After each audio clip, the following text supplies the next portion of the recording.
Hi and welcome to this podcast all about the lightning process. I'm Phil Parker, the designer of the lightning process, and today I'm really pleased to have with me Kate Gare, who's one of my practitioners who works with me at head office. And we thought it would be nice to start off by talking about how me and Kate met and where her story begins. So it was, I think, Kate, welcome. It was, I think, about 10 years ago, wasn't it? Coming up to this May. Yeah, 10 years ago. It was 2006, May. And you remember it well by the sounds of things. I remember it really well, actually. I can't quite believe it's nearly 10 years ago. So do you want to tell everyone what happened, how we met, and the story? Yeah, so I had ME for 7 years, although it had taken me 5 years to get a diagnosis, and had tried many, many different approaches, some of which I still really respect, but nothing really helped. And I remember speaking to you on the phone and finding out about the lightning process and thinking, oh, hold on a minute, I don't really understand what this is. And eventually it started to really make sense, especially around neuroplasticity and neural pathways. And that's when I signed up to do the lightning process. And I came along, and I would probably describe myself as cautiously optimistic when I came along.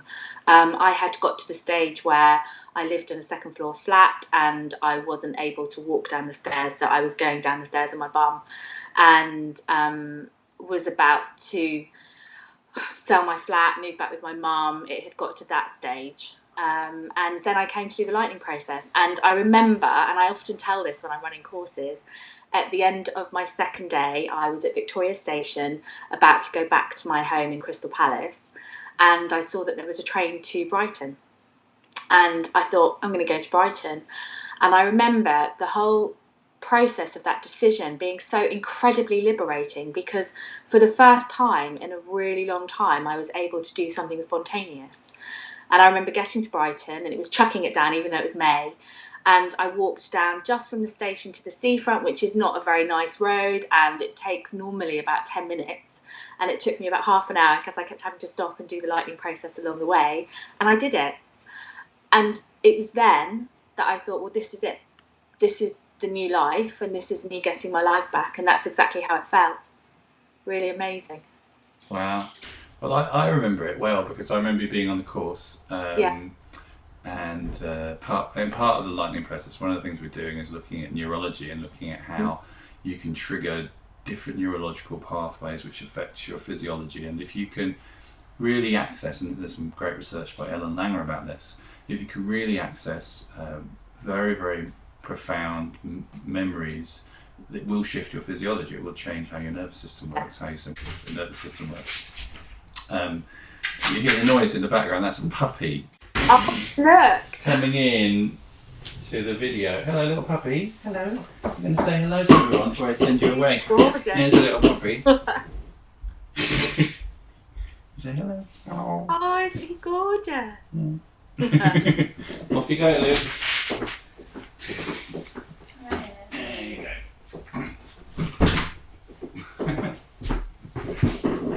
Maybe we'll keep it in, maybe we'll edit it out, I don't know. He's very cute. I've heard him when we've been doing the team talks, but I haven't seen him yet. Just a smack on the door when it was through, so we may have a revisit of that. I was saying about if you could really get in touch with really significant memories, it changes your physiology, and Ellen Langer from Harvard has done some great research on this. And I remember you talking about how you worked in Africa before the ME kicked off, I think I'm right in saying, and you were standing on some kind of hillside, and I still remember that. Do you want to tell me about that memory, just to remind yourself, because that will obviously spark off all sorts of interesting neurological feelings in your body. Yeah, it really does. I had done some voluntary work in Kenya, but this was actually just when I was travelling. And I remember, and I talk about it when I run courses now, and I still can just take myself back there straight away. So I was standing on a hillside in KwaZulu-Natal in South Africa, at a school with 300 local primary school children, and my friend and I just did a massive okie-kokie, and they'd never seen the okie-kokie before, and they joined in, and I use that memory so many times because it was just one of the most wonderful experiences of my life. Just the joy and them looking at us like we're completely bonkers, and it was just really amazing and beautiful and wonderful. And it was I think it was about the real connection, actually, even though our lives were so different. Really amazing. And obviously, since you've done, I'll come back to that memory because I think there's some interesting things to talk about that. But since you did the lightning process all those years ago, your life's changed a bit and moved on. Is that right? It has massively changed. I mean, I trained and qualified as a lightning process practitioner, which has been amazing, continues to be. Moved to Brighton, met my partner, and 18 months ago in fact 18 months today, had twins, a little boy and a little girl. So my life has changed dramatically. So now, from only being able to get down the stairs on my bum and spending most of the rest of the time on a sofa because I wasn't able to move, I'm now an older mum, but running around after 18-month-year-olds. And especially my little boy keeps me very busy. So one of the things that I find fascinating is when we talk about stuff like this. I mean, I know I saw you, how ill you were 10 years ago, and I've seen you well for 10 years. But people watching this may think, well, that's Phil Parker talking about the lightning process, and there's a lightning process practitioner talking about the lightning process. Is there any truth to this? They're just making up a story or embellishing facts. I mean, which is a reasonable thing, reasonable question to ask, I guess. They weren't there, but what could you say that might convince them that this is what happened? I mean, it did. I'm trying to think what I can say that would convince them that it did. I mean, if anybody has ME out there, then I understand what the symptoms were. I had brain fog. I think one of the things that affected me the most was this disconnect between the way that my brain worked and my body, and I felt like I really lost a sense of who I was. And, I remember well feeling like I was hungover or run over by a truck every morning. And it's true. I mean, they can look at my medical records, I guess, but it really is. I mean, it happened. I was ill for 7 years, and I remember, as I said earlier, it took me 5 years to get a diagnosis. And during that 5 years, I'd already obviously Googled my symptoms and could guess what I thought was going on with me.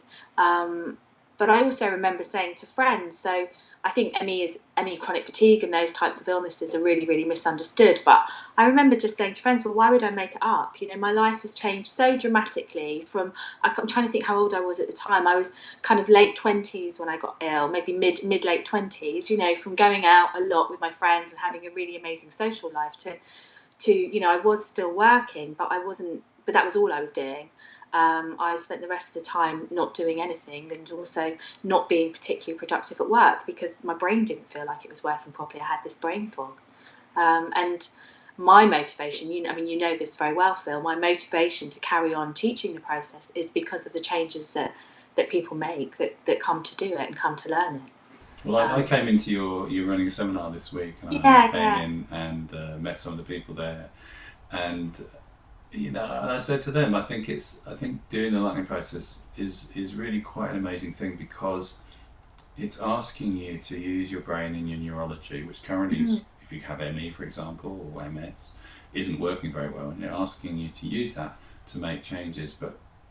And that seems quite a big ask, and it is actually, because you're going to have to work to change that neurology.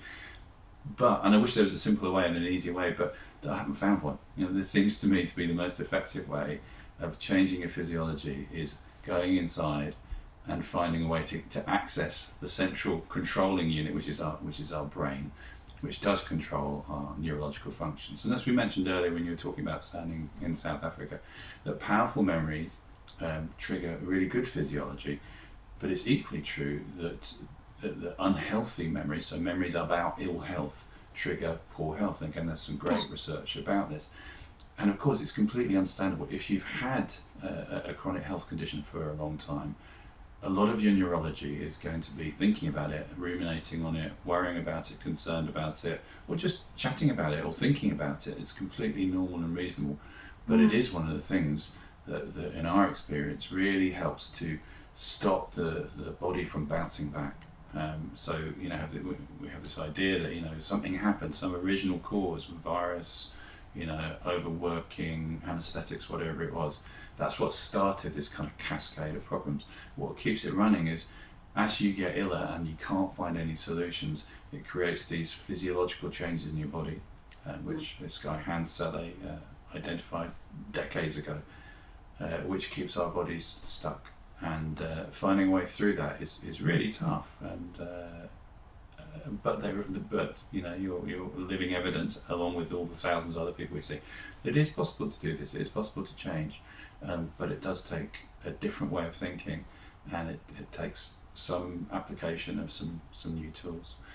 So over the course of the 10 years, what would you say is the peak experience you've had of being well, or possibly, you know, your most favourite lightning process story, or it doesn't have to be even lightning process, just recovery story that you've heard of someone, you know, making change? Well, I think for me, I mean, other than, you know, having children, which has been the most amazing experience of my life, but I bought myself a camera after I did the lightning process. I had a film camera before that, but I bought myself a digital camera and went to Guatemala and Mexico on a photography holiday trip workshop. And that was really amazing, because for the first time in a really long time, I felt the connection between, well, it felt like my brain was working properly. It felt like my thought processes were working properly, and that there was a real connection there. And what that enabled me to do was to think creatively again. And that felt like I had that sense of me back. I felt like I'd found me again. So that was, well, it was amazing. It was really amazing to be able to do that. And I did some scuba diving as well, which was really good. But it was really about that, getting my sense of self back and being able to do it and being able to think creatively and having the energy to be able to do that. And I mean, I hear wonderful stories, and I love hearing stories from the people that come to learn the lightning process with me. Just recently, there was a story of somebody who did the course a few months ago, and I'm sure, I know he won't mind me saying, but he climbed a mountain over Christmas, which was amazing. But equally, I think people, you know, he did climb a mountain, and that was really fantastic. But equally, people who just make changes in their lives and start to see that there are possibilities, that they can go back to work, that they can sit down and enjoy a meal with their family and be really engaged with their children, that they can go out with their friends if they want to, and there isn't a consequence after. All of those stories are amazing in their own right, and combined incredibly powerful. When people often ask me, what's your favourite lightning process story, and they expect me to say, you know, I mean, there are some incredible stories of people who are living in darkened rooms for years who you know, get back to wellness, or people who are Olympic athletes who get ill and can't function and do the lightning process and get back to being peak fitness. But the story that really sticks in my mind is of a lady who must have been a 5 or 6 year old kid, and on the first day, she collected the child from school, which she hadn't ever done before. And on the second day, she collected the child from school, which she hadn't ever done before.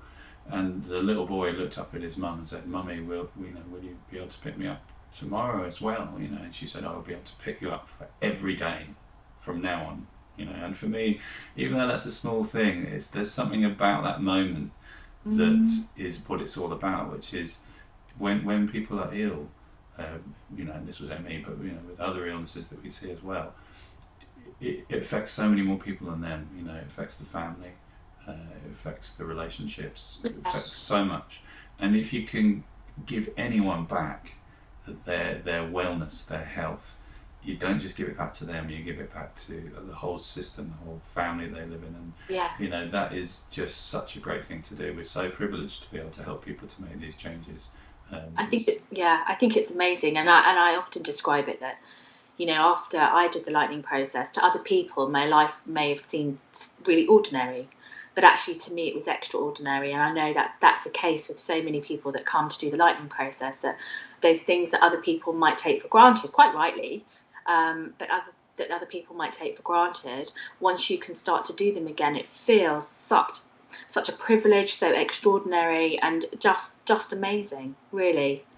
I think anybody who's watching this who has even had like a flu or a cold that knocks them out for a week knows exactly that feeling, that it's not until you don't have something you really appreciate it. Even, you know, the sense of being well enough to breathe through your nose again, it's like, oh, it's so good just to be able to breathe. Or, you know, that sense of, and I've written about this in one of my books, we talk about this, the idea of presence, which is being really, really here, really now. And the times that we most notice it are things like, if we've just had a near miss in a car accident and then we suddenly Yeah. realise how great it is to be alive, or if we've been to the doctor and we get a diagnosis which is very positive when we were expecting it not to be good, it's like, but most of the time we breeze through life forgetting how amazing it is. And there's a whole field in positive psychology called posttraumatic growth, which is the idea that after you've had something significant happen to you, a number of people, not everybody, a number of people will kind of go, you know what, it's funny to say this, but actually I'm kind of glad that happened, because I never would have learned or refocused my life in the way that I have. I'd rather not have learnt it that way, but I'm pleased that now my life is heading in a different direction. I know it's a common thing that people say in change processes all the time, and we certainly hear it where people kind of go, it's going to be different from now on. Now I've got a second bite of the cherry, a second chance. I'm going to run my life differently. Yeah. Brilliant. Anything you'd like to add before we close this? It's been really lovely talking to you about this. I'm reminiscing about a decade of wellness. I know. I just can't believe it's nearly 10 years. It's amazing. Absolutely amazing. But no, it was really good to talk to you as well. Yeah. Well, lovely to speak. Thanks for sparing time with us today. And if you want to ask any questions, leave comments on this video, or if you're listening to it in audio, send us an email, phil@philparker.org. We'd love to chat to you and try and explain the lightning process, which is not the easiest thing in the world to do. It's quite a complicated thing, but we'll do our very best to talk you through it, so that if it's right for you, maybe you can get the same kind of changes that Kate and thousands of others have. So until then, you take care. Thanks a lot, Kate. Bye. Bye. To find out more about the lightning process, please go to lightningprocess.co.uk.